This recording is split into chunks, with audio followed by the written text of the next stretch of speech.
what if the exact decision that, just earned your CEO a massive standing ovation from Wall Street is actually mathematically guaranteed to bankrupt your company in 5 years? Yeah, it sounds extreme, but today we literally have the data that proves it. Right. Because you, the listener, are probably navigating a professional landscape right now that's it's become hyper-fixated on the immediate. No, absolutely. We all exist in this relentless, quarter by quarter sprint. Exactly. Where the absolute highest virtue is just squeezing, I don't know, a fraction of a percent more margin out of the current operational cycle. Right. And there's this pervasive assumption that if you just keep trimming the fat, pushing the workforce just a little bit harder. Optimizing that spreadsheet for the next board meeting. Exactly. Optimizing the spreadsheet. That doing all that means you are inherently building a stronger company. But the research we're unpacking in this deep dive suggests the exact opposite. It really does. Yeah. It suggests that the very mechanisms we use to chase that immediate financial optimization are the exact tools quietly destroying the structural foundation of modern enterprises. It's the ultimate paradox of contemporary management, honestly. I mean, we've engineered corporate infrastructures entirely around this concept of short-term extraction. Right, rewarding leaders for just generating immediate visible returns. Yes, but the damage from those decisions, the actual structural decay, it doesn't show up on a standard profit and loss statement until it is way too late to reverse. Because the rot happens entirely beneath the surface, right? Yeah. Just masked by these temporarily green metrics. Precisely. And that unseen decay is our sole focus for this deep dive. So we are exploring this truly paradigm-shifting analysis, and it's titled The Turning Tide. It's a fascinating piece of work. It really is. It comes to us from WaveRen LLC, and the authorship itself is it's incredibly unique. Oh, definitely. It's co-authored by Carlton Doxey Johnson, who brings this, profound human academic and organizational psychology insight. But then he's alongside Christian. Right, Christian, who is WaveRen's AI representative avatar. Exactly. So you have this amazing intersection of deeply researched human behavioral science layered with the massive, just complex pattern recognition capabilities of artificial intelligence. And that collaboration is what makes this analysis so incredibly robust. Because, human analysts are exceptionally good at spotting behavioral friction. Sure, reading the room, understanding culture. Right. But an AI like Christian can ingest decades of organizational data. It can map the vast unseen topological networks within a company and literally mathematically prove how a seemingly isolated financial decision on a Tuesday cascades into a complete systemic failure 18 months later. Exactly. They aren't just theorizing about corporate culture here. They are modeling organizational physics. And they do this through something called the ARC framework, right? Which stands for Adaptive Response and Coherence. That's the one. And we're going to look at this framework specifically through the lens of executive leadership, like the CEO perspective. Which is so critical. It is. Because we need to understand why treating a complex organization like a machine built purely for profit extraction is a fatal architectural flaw. And how shifting to what they define as an ecosystem perspective builds this competitive advantage that competitors literally cannot replicate. No matter how much capital they have. So the CEO perspective is our anchor here because a CEO's mandate cascades through the entire architecture of the business. Right. It sets the tone for everything. So the core tension we have to dissect the fundamental ideological divide in how leadership views an enterprise. It really boils down to this friction between two forces, maximization versus optimization. And those terms are so frequently conflated in boardrooms today. Oh, all the time. People just use them as synonyms for making things better. Exactly. But the ARC framework insists they are completely opposing forces. Okay, let's unpack this because it's a huge distinction. If we look closely at the maximization mindset, it seems entirely rooted in this old industrial era thinking. Yeah, it's the legacy of Frederick Taylor, scientific management. Right, where the driving question is simply, how much can we extract? It operates on this absolute assumption that an organization is a machine. And if you view your company as a machine, you inherently view your departments as these isolated gears and pistons. Totally separate from one another. Right. And the defining characteristic of a machine is that its components are modular.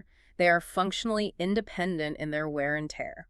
So if you have a factory machine and one gear is operating at, say, 80% efficiency. A maximization mindset says you can just isolate that specific gear, apply intense localized pressure, and force it to 100% capacity. Crank it up. Crank it up. Okay. And crucially, you assume that doing so has absolutely zero impact on the structural integrity of the machine as a whole. Because the machine doesn't have morale. Exactly. A machine doesn't have an internal network of trust. So an executive with a maximization mindset will look at a complex living organization, identify, let's say, the IT department, and just slash its budget by 30% to meet a quarterly target. While demanding the exact same output. Right. Operating under this total delusion that the rest of the enterprise will just hum along completely unaffected. I mean, I love the analogy you were talking about earlier with the sponge. Oh, yeah, the sponge analogy. It's like if you take a soaking wet sponge and you just wring it completely dry, you get a ton of water right now. It feels like a huge win. But eventually, the sponge tear. Exactly. The material breaks down, and then it's totally useless. You've destroyed the asset to get the water. That captures the vulnerability perfectly. Yeah. You are extracting maximum immediate value, but you're actively cannibalizing the vehicle that generates the value. Which brings us to the alternative. Optimization, as defined by the ARC framework, asks a profoundly different question, doesn't it? It really does. It doesn't ask how much can we extract. It asks how much stronger can the system become. Right. It operates on the principle that the organization is not a mechanical construct. It's a living, breathing ecosystem. And an ecosystem is totally defined by its interconnectivity. Yeah. Like in a biological ecosystem, you can't introduce a new predator or remove a water source without altering the behavioral patterns of every single species in that environment. Precisely. Which brings us to the operational reality of this framework, which they call the cascade of effects. Cascade. Right. In an ecosystem model, an executive decision is never, ever isolated. Could you give an example of that, like how that plays out? Sure. So when a CEO makes a financially driven decision to, for instance, mandate a strict return-to-office policy solely to justify commercial real estate expenditures. Oh, man, we've seen a lot of that lately. Right. The machine model only measures the utilization rate of the building. The spreadsheet looks better because the desks are full, but the ecosystem model maps the cascade. Right. The turning tide is meticulous about charting this cascade. It maps the unseen chain reaction. The AI modeling in the ARC framework tracks how that single mandate ripples outward. First, it alters the immediate employee reality. You know, their commute, their childcare logistics, their deep work capability. Right, their day-to-day stress levels just spike. Exactly. And that disruption immediately impacts internal processes. Asynchronous workflows that were highly efficient are suddenly broken or slowed down by all these unnecessary synchronous meetings. Right, people are just sitting in conference rooms instead of actually working. And then this process friction cascades to the customer experience. Product delivery timelines start to slip, or quality control degrades because you have this highly distracted, stressed workforce. Wow, yeah. And then the customer gets frustrated. And that resulting customer frustration impacts the brand's reputation.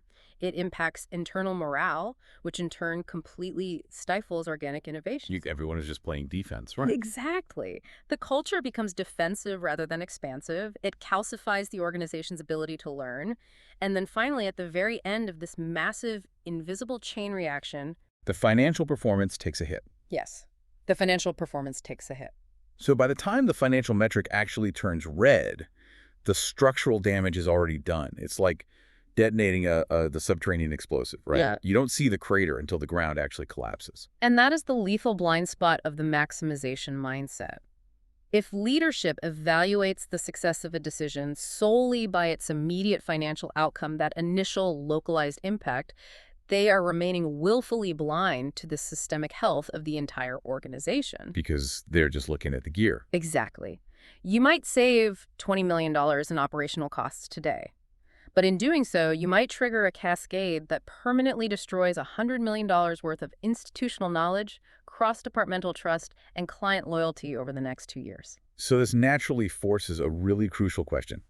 If treating an organization like an interconnected ecosystem is mathematically and logically the superior method for building long-term capability and wealth, why is the machine model still so dominant? It's a great question. Like, we are talking about highly educated, deeply experienced executives here. Why do they consistently default to wringing the sponge dry, to maximizing over optimizing? Well, because the machine model offers the illusion of absolute control, and executives reach for control when they are under extreme pressure. When things get scary. Exactly. When a macroeconomic shift occurs, when inflation spikes, when a disruptive competitor enters the market, the environment is essentially threatening the organization. The organization is forced to adapt. And this dynamic is exactly what WaveRen's ARC framework dissects in its initial stages, right? Right. Mapping that journey from reactive panic to intentional coherence. That's right. So let's pull apart phase one, adaptive response, because the source material is very clear that adaptation isn't optional. No, not at all. Every organization on the planet is constantly adapting to its environment, whether it wants to or not. The central question the ARC framework poses is whether that adaptation is happening intentionally or just reflexively. And the distinction between reflex and intention is literally where companies survive or fail. Let's map this against the standard corporate operating rhythm, like the quarterly earnings report. The holy grail of the machine mindset. Right. Suppose a publicly traded company misses its earnings projections by 5%. The environment has signaled a constraint. What is the immediate, almost universally applauded response in a maximization-driven culture? Aggressive, immediate cost reduction, a hiring freeze, 10% reduction in force, slashing the marketing budget, delaying software upgrades, just cut, cut, cut. Exactly. Now, strictly speaking, the source notes that this is an adaptive response. The environment constrained resources, and the organism, the company, adapted by consuming less. It reacted to the immediate stimuli. Okay, I actually need to push back on this a bit on behalf of the executives listening, because it's really easy for us to sit back here and philosophize about ecosystem health when the balance sheet is flush. But if quarterly earnings are genuinely tanking, if cash flow is suddenly a critical issue, isn't applying a tourniquet through cost-cutting the absolute fiduciary duty of the CEO? I mean, you can't map topological networks if you can't make payroll on Friday. This raises an important question, and it's the exact friction point the ARC framework addresses. The framework does not argue against the necessity of survival cuts. Okay. What it questions is the nature of the response. Was the response merely reactive, or was it truly adaptive? What's the difference in this context? Well, a reactive response is a pure reflex designed exclusively to solve today's mathematical problem. The problem is a missed earnings target. The reactive solution is slicing overhead until the math works for the next board meeting. It's the tourniquet. It is a tourniquet applied with zero regard for the fact that you might be cutting off circulation to the heart. Wow. So a reactive response is entirely defensive and localized. Yes. An adaptive response, on the other hand, acknowledges the immediate constraint, absolutely, but it focuses the solution on improving tomorrow's underlying capability. Okay, how does that sound in a boardroom? An adaptive leader asks, why did our revenue model fail to predict this shortfall? And how do we restructure our resource allocation, not just to survive this quarter, but to ensure we are structurally immune to this specific vulnerability next quarter? I see. So it's about looking at the root cause. But the maximization culture actively incentivizes the rapid reaction, right? If a CEO slashes the budget within 48 hours of a bad earnings call, the market often rewards them. The stock price might even tick up because analysts see, decisive action. They solve the immediate math equation. Right, they get a pat on the back for wringing the sponge. Exactly. But optimization, according to the ARC framework, demands thoughtful adaptation. It requires the discipline to withstand the short-term pressure of the market in order to diagnose that root cause and re-architect the system, which takes longer but actually fortifies the company. Which brings us perfectly to the most critical transition in the framework, phase 2, organizational coherence. Because once a company makes a move, whether it was a reactive slash or a thoughtful adaptation, the ARC framework demands that we measure the internal aftermath. Right. Did this response increase or decrease organizational coherence? Exactly. And the concept of coherence in this context is just fascinating because it's not just about everyone holding hands and getting along, right? The analysis defines coherence as deep organizational alignment. It's the friction coefficient of the company.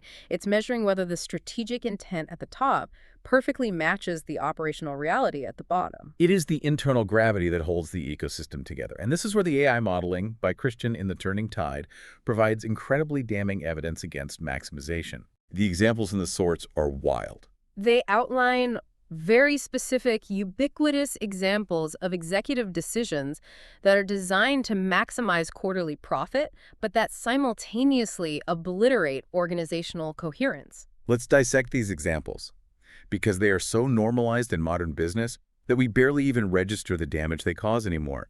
The first example the framework highlights is cutting the training and development budget. Oh, this is a classic. From a pure machine perspective, training is a non-essential line item.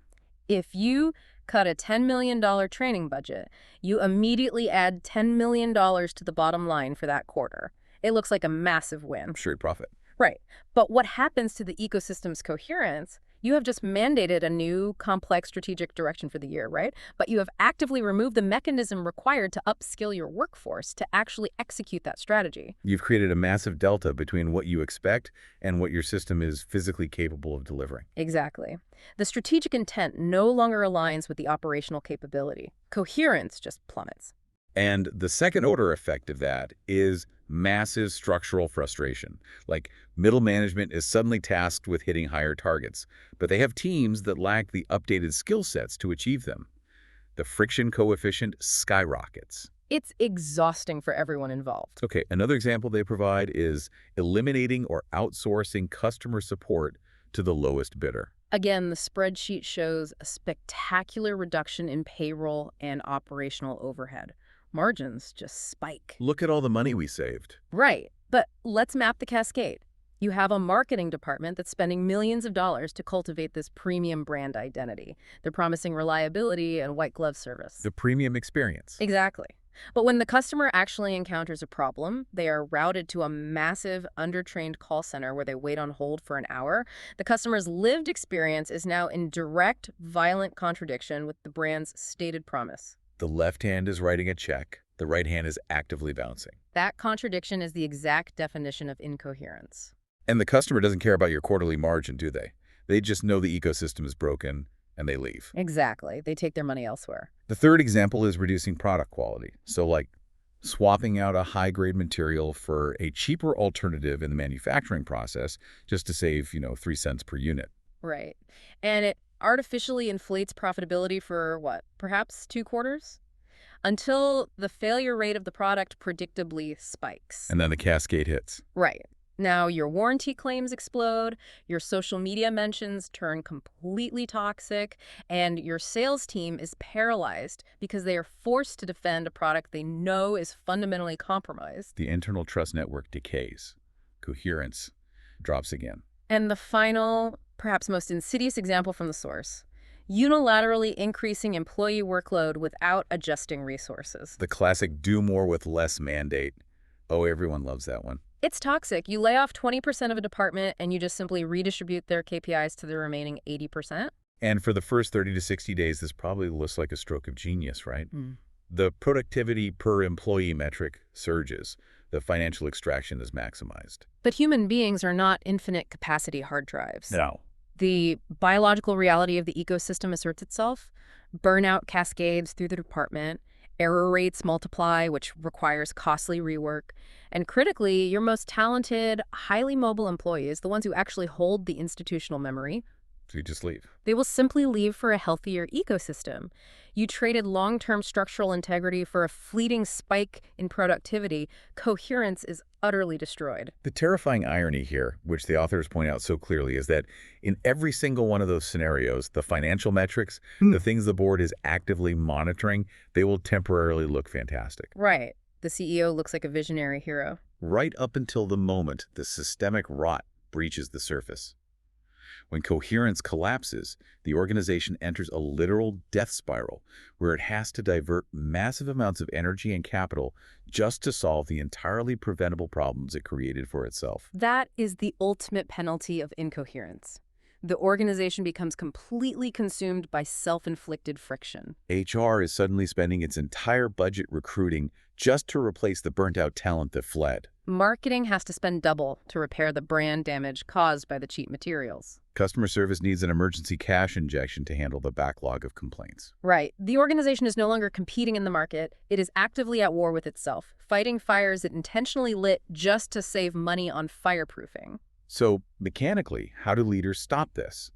The source suggests this requires a fundamental rewiring of managerial communication and evaluation, doesn't it? Yes. A manager can't just receive a cost-cutting edict from the C-suite and blindly enforce it. They have to serve as the ecosystem's immune system. Auditing the directive. Right. Evaluating the directive against the principles of coherence. This is where theory has to become practice. Middle and senior managers are the critical nodes in this network. When a new mandate comes down, they must evaluate it through a specific set of diagnostic questions provided by the ARC framework. Let's go through them. The first vital question: do employees actually understand the direction? And not just the what, but the why. Does the new mandate make logical sense within the broader context of the company's mission? Because if the answer is no, if it feels arbitrary or contradictory to the staff, you instantly generate friction. The next question they must ask is, do the incentives we currently have in place actually reinforce the newly desired behaviors? And this is where most organizations fail spectacularly. You cannot mandate that your engineering team prioritize rigorous, bug-free code quality if their quarterly bonuses are tied exclusively to the speed of feature deployment. Right. The structural incentive is actively warring with the strategic mandate. The ecosystem is incoherent. It's institutional schizophrenia. You are punishing them for doing exactly what you pay them to do. The third diagnostic question: does our technology and infrastructure actually support the strategy we just announced? Crucial question. Right, because if you pivot to a hyper-personalized digital marketing strategy, but your legacy CRM system can't even segment customer data accurately, you're demanding an outcome that your physical architecture cannot support. You're setting everyone up to fail. And the final, ultimate test of coherence: do our customers experience consistency? The external test. Right. When they move from the marketing funnel to the sales team to the product interface to post-purchase support, is it a single, seamless narrative? Or does it feel like interacting with four entirely different, disconnected companies? If a manager audits a new directive and cannot answer yes to these questions, then according to the ARC framework, that directive is actively destroying organizational coherence, regardless of the immediate cost savings projected on the spreadsheet. Exactly. It fails the coherence test. Let's transition slightly. Let's think about the perspective of an executive listening to this who might be having a moment of, stark realization. Oh, wake-up call. Right. Okay. Let's say they recognize that their aggressive, maximization-focused decisions over the past 2 years have wrung the sponge dry. They've decimated their internal coherence. How do they arrest the death spiral? How do they pivot from extracting value to genuinely compounding long-term capability? Well, this brings us right to the core of the framework. ARC phases 3 and 4, which focus entirely on system health and learning velocity. Phase 3 is the systems perspective. This is the moment a leadership team officially discards the machine metaphor and truly embraces the biological, complex system reality of their organization. Think about a natural ecosystem, say, a vast forest. Health is determined by balance. Okay. If a forester decided to apply a maximization mindset and manipulate the environment to optimize exclusively for the absolute maximum yield of a single species, say, deer, the initial numbers would look like a massive success. Right, the deer population explodes, record-breaking metrics. Everyone gets a bonus. But the biological reality cannot be ignored. The overpopulated deer consume all the available vegetation. Without vegetation, the soil erodes. The other herbivores starve, which causes the predator populations to collapse. And eventually the deer themselves starve in a totally barren landscape. The entire system collapses because the forester over-optimized a single variable at the expense of systemic equilibrium. Here's where it gets really interesting, because that maps so perfectly to corporate behavior. If we use a gaming analogy, think of playing a role-playing game, where you get a finite pool of attribute points. You can put points into attack, defense, stamina, or magic. Right. Over-optimizing for the deer is the equivalent of jumping every single attribute point into the profit stat. You max out profit, which is like attack, but you completely ignore the variables of trust, innovation, and workforce stamina. You build a glass cannon. A glass cannon. That's a perfect way to visualize it. It hits incredibly hard for one cycle, but the second it encounters an external shock, a market downturn, a supply chain crisis, the character shatters because it has zero structural integrity. The AI models in the ARC framework explicitly connect these variables. They do. They mathematically prove that if an executive maximizes profit in a way that fundamentally weakens internal and external trust, the organization loses its resilience. It loses its defense stat, to use your analogy. And without resilience, a single market shock can prove fatal. If you maximize immediate productivity by structurally enforcing 60-hour work weeks, you completely drain the ecosystem's stamina. You eradicate the cognitive bandwidth required for creative problem solving. Your organization becomes incredibly rigid, incapable of adapting to nuanced challenges. So phase 3 optimization requires a profound maturity from leadership. It requires the discipline to stop asking, how do we maximize this one metric, and start asking, how do we elevate the baseline health of the entire system? Right. How do we calibrate the metrics so that the organization maintains enough structural integrity to survive a crisis, but also enough agility to exploit a sudden opportunity? Which seamlessly transitions into phase 4, which Doxy Johnson and the AI Christian identify as the absolute linchpin of the entire ARC framework. Learning velocity. Yes, learning velocity. System health provides the foundation, but learning velocity is the engine of compounding growth. The most critical, overarching question the ARC framework demands of an organization after any cycle of adaptation is simply, what did the system learn? And this concept of organizational learning really needs to be unpacked because it's not about, sending executives to a weekend seminar. No, not at all. The source material states, that this is a quote that genuinely stuck with me, adaptation without learning is merely repetition. That is it's a chilling thought. Adaptation without learning is merely repetition. That is the defining trap of the maximization mindset. Let's look at the mechanics of adaptation without learning. An organization faces a crisis, right? A sudden drop in demand. They reactively adapt by laying off 10% of the workforce and freezing capital expenditures. And they survive the year. They survive. But because they are fixated purely on the financial outcome, they never conduct the deep, often painful diagnostic work to understand why their demand forecasting model failed so spectacularly in the first place. They never identify the systemic vulnerability. So they never actually update their internal architecture. They just shrunk the machine. Exactly. And worse, they lost institutional memory.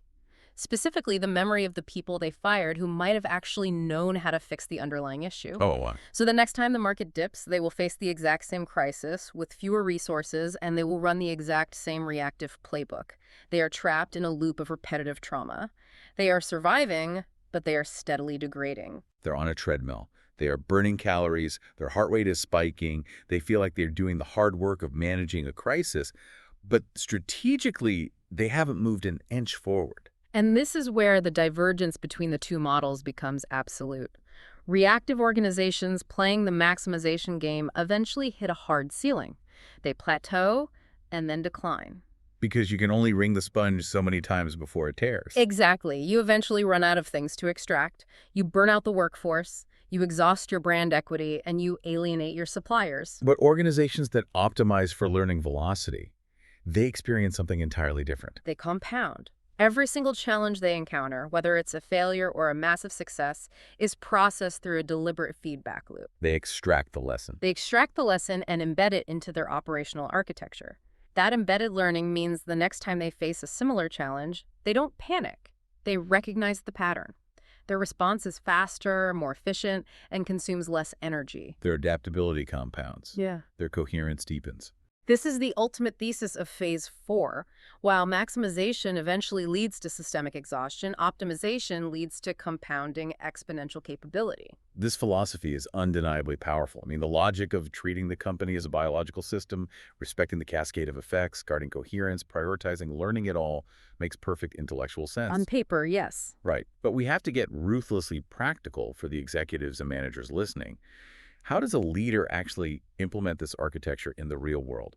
Like, how do you sit in a boardroom on a Tuesday morning and fundamentally transition a massive organization from deeply ingrained reactive habits to adaptive, ecosystem-driven habits? Well, philosophy without a mechanism is useless in business.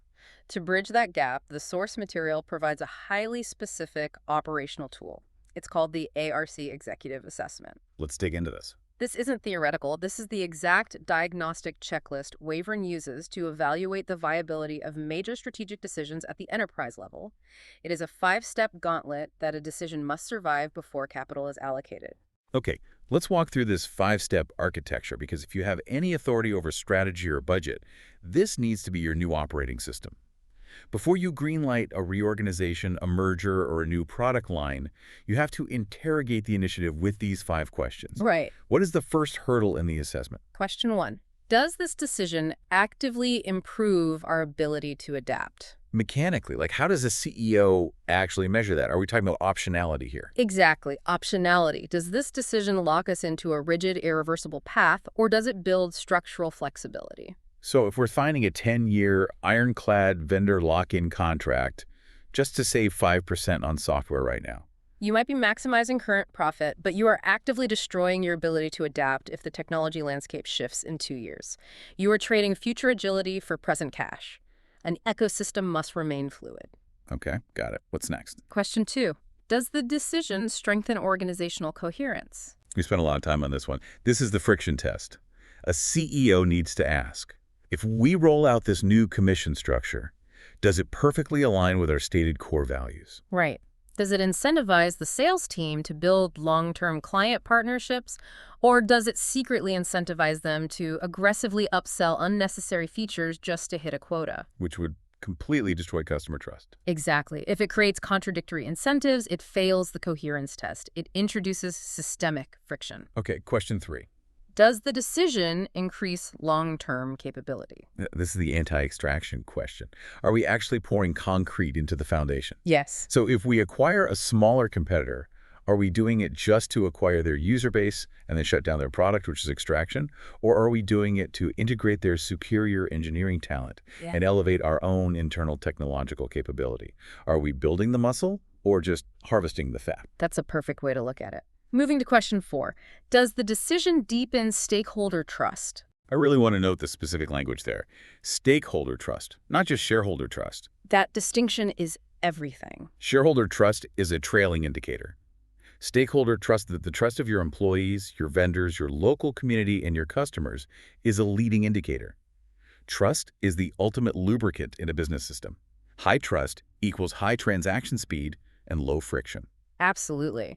If a strategic pivot saves you millions but makes your workforce feel deeply insecure and expendable, you have violently degraded the trust network. You failed question 4. And finally, question 5. Does the decision improve sustainable performance? The operative word being sustainable. Can the ecosystem actually maintain this new baseline indefinitely without requiring a massive, unhealthy influx of energy? A new product launch that requires the entire engineering team to work weekends for 6 months is not sustainable performance. No, it's a temporary, adrenaline-fueled spike that will inevitably result in a catastrophic crash in productivity the following quarter. Exactly.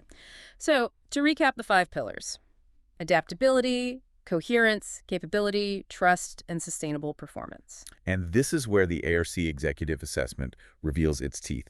It is not just a nice suggestion. It is a rigid diagnostic framework with a ruthless litmus test attached to it. The litmus test is probably the most confronting part of the entire analysis. What is the absolute rule regarding these 5 questions? The rule is unambiguous. If an executive team runs a major strategic decision through this assessment, and the answer to only one of those 5 questions is yes, and that single yes is simply that it increases short-term profit. Yeah.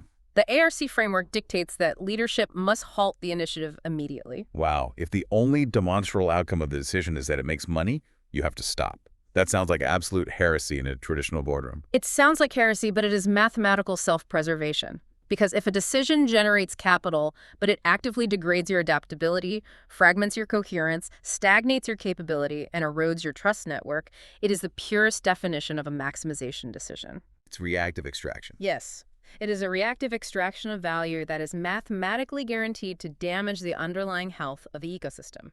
You are eating your seed corn. I want to pause here and challenge the listener to run a real-world audit right now. Think about the last massive disruptive initiative your organization rolled out. Maybe it was a huge shift to a new enterprise software, a major restructuring of reporting lines, or an aggressive change in pricing strategy. Just think back to it. Strip away the corporate messaging and be brutally honest with yourself. How many of those 5 pillars did that initiative actually fortify? Did it genuinely improve the system's adaptability, coherence, capability, trust, and sustainable performance?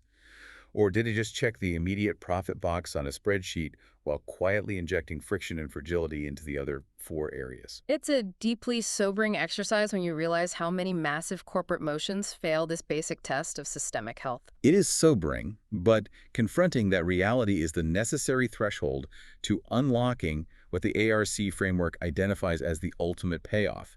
Because as an organization undergoes the immense, often painful operational discipline to adhere to these 5 steps, if a leadership team genuinely commits to optimizing for ecosystem health, rather than immediately extracting every available dollar, They generate a very specific type of reward in the open market. What's fascinating here is how this redefines competitive strategy. Because doing this work is incredibly difficult. It requires fighting against the gravity of Wall Street expectations. So what is the tangible, unassailable payoff for building an optimized ecosystem?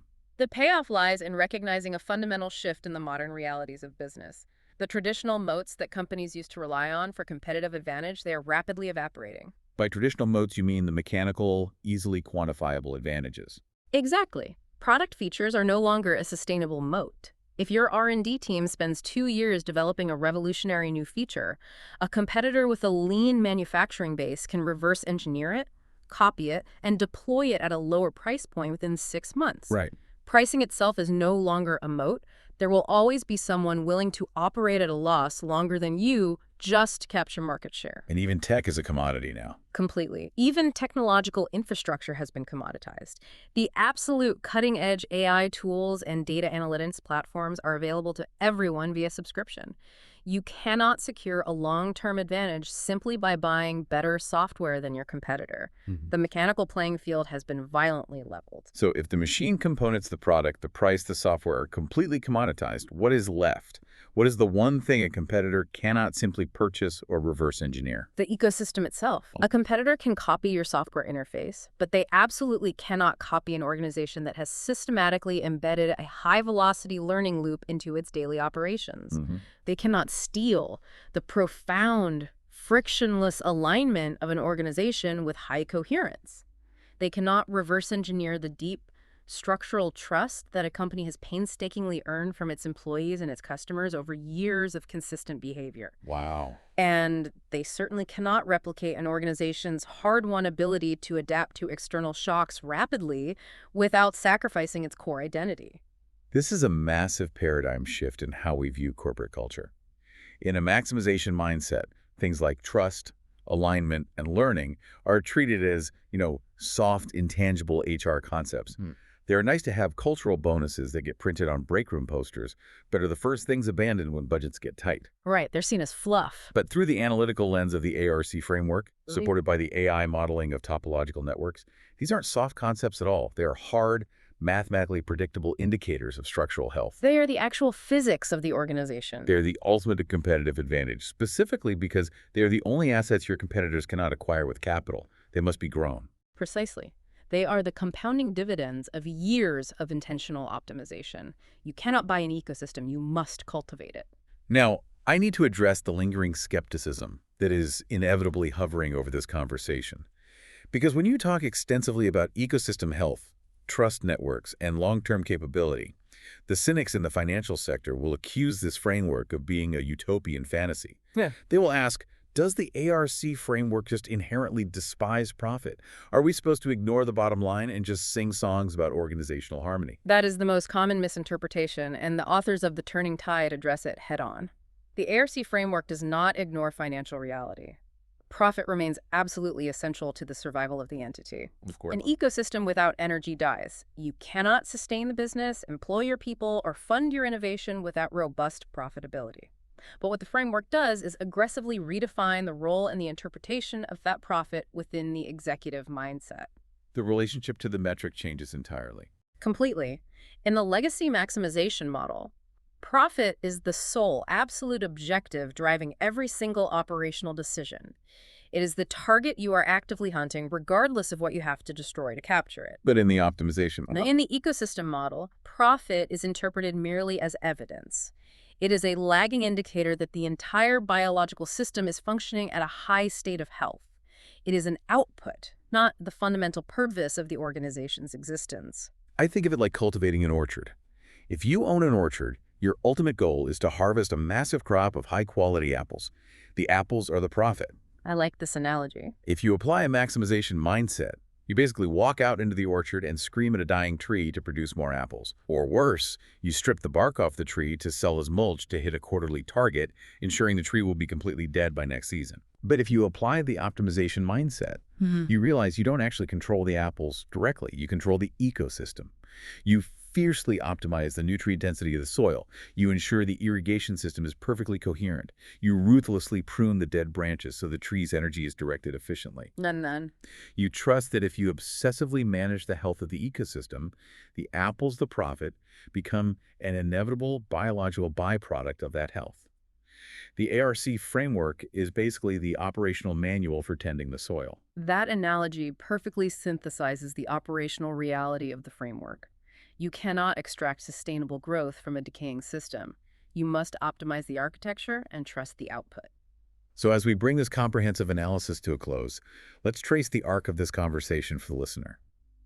We began by exposing the fundamental illusion of the maximization mindset, the dangerous industrial-era trap of treating complex, living companies like mechanical extraction engines, blindly wringing the sponge dry to satisfy the immediate demands of the quarter. Right. And we explored how this machine model willfully ignores the massive, invisible cascade of effects that every executive decision triggers across the entire topology of the organization. We then dissected the anatomy of organizational panic, observing how companies under environmental pressure instinctively default to reactive, localized cost-cutting. We mapped how those localized reactions, while perhaps achieving a fleeting illusion of safety on a spreadsheet, actively decimate the organization's coherence if they are not followed by deep, intentional adaptation. We saw how a lack of coherence creates massive internal friction, forcing the company to wage war against its own misaligned incentives. And we confronted the biological reality of complex systems, proving that over-optimizing a single variable like immediate profit fundamentally destroys the structural resilience and trust networks required for long-term survival. Yes, and we uncovered the true engine of compounding growth. Learning velocity. The understanding that mere adaptation without embedded learning is just exhausting repetition, while true optimization leverages every crisis to permanently elevate the system's baseline capability. And crucially, we provided the tangible operational architecture to make this transition a reality. The 5-question ARC executive assessment, a ruthless diagnostic gauntlet ensuring that every major initiative actively builds uncopyable competitive advantages like adaptability, coherence, and trust, rather than simply executing a reactive extraction of value. It is a profound structural rewiring of how leadership evaluates success. It really is. And to crystallize this entire philosophy, there is a final concluding thought from the Turning Tide that I believe serves as the ultimate anchor for this deep dive. It comes from Christian, the AI co-author, who processed decades of organizational failure and success to arrive at this specific conclusion. The AI states, perhaps the question has never been, how do we maximize profit? Perhaps the better, far more consequential question is, what kind of organization are we becoming? Because organizations inevitably become what they repeatedly optimize. Organizations become what they repeatedly optimize. It is a chillingly accurate assessment of corporate physics. It implies that your daily operational habits are not just tasks, they are the active authoring of your structural destiny. And that leads me to a final, highly tactical challenge for you, the listener, to process as you step back into your professional reality this week.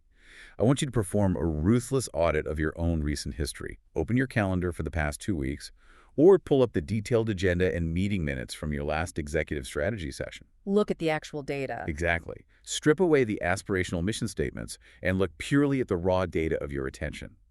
If a completely objective analyst or an AI like Christian looked exclusively at where your capital, your time, your emotional energy, and your most intense debates were actually allocated, what would they mathematically conclude you're optimizing for? Are you optimizing the gear or the ecosystem? Right. Are you unknowingly building a fragile machine meticulously designed to extract just a little more margin from today? Or you're fiercely nurturing an adaptive, highly coherent ecosystem structurally designed to dominate tomorrow? Remember the fundamental reality of the sponge. You can apply maximum pressure and wring it completely dry today, but when the inevitable mess arrives tomorrow, you will have absolutely nothing left to clean it with. Thank you for joining us on this deep dive.